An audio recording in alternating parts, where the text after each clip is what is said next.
ଏକ ସୁନ୍ଦର ପଂକ୍ତି, ହୃଦୟସ୍ପର୍ଶୀ ଏକ ଆକାଂକ୍ଷା, ଖୁବ୍ ମନଲୋଭା।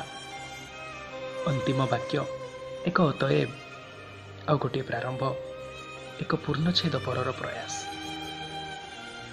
ଗୋଟିଏ କାହାଣୀ, ଅସରନ୍ତି ଆଶା, କିଛି ଅଂଶ, ପରିଚ୍ଛେଦରେ ବିଚ୍ଛେଦ, ପୁନଃ ପ୍ରୟାସ, ଅଲୋଡ଼ା ହୃଦୟ ଯୋଡ଼ିବାର ବିଫଳତା, ପୁଣି ଏକ ପୂର୍ଣ୍ଣଚ୍ଛେଦ। ଗୋଟିଏ ଗଳ୍ପ, ଗାଳ୍ପିକର ଭାବନା, ଭାବନାର ମିଛୁଆ ନାୟକ ଆଉ ମିଛେଇ ନାୟିକା। କିନ୍ତୁ ପୂର୍ଣ୍ଣଚ୍ଛେଦ ବିନା ଅଧୁରା କାହାଣୀ, ଅଧା ତାର ଗଳ୍ପ ଆଉ ସ୍ୱଳ୍ପ ତାର ଭାବନା।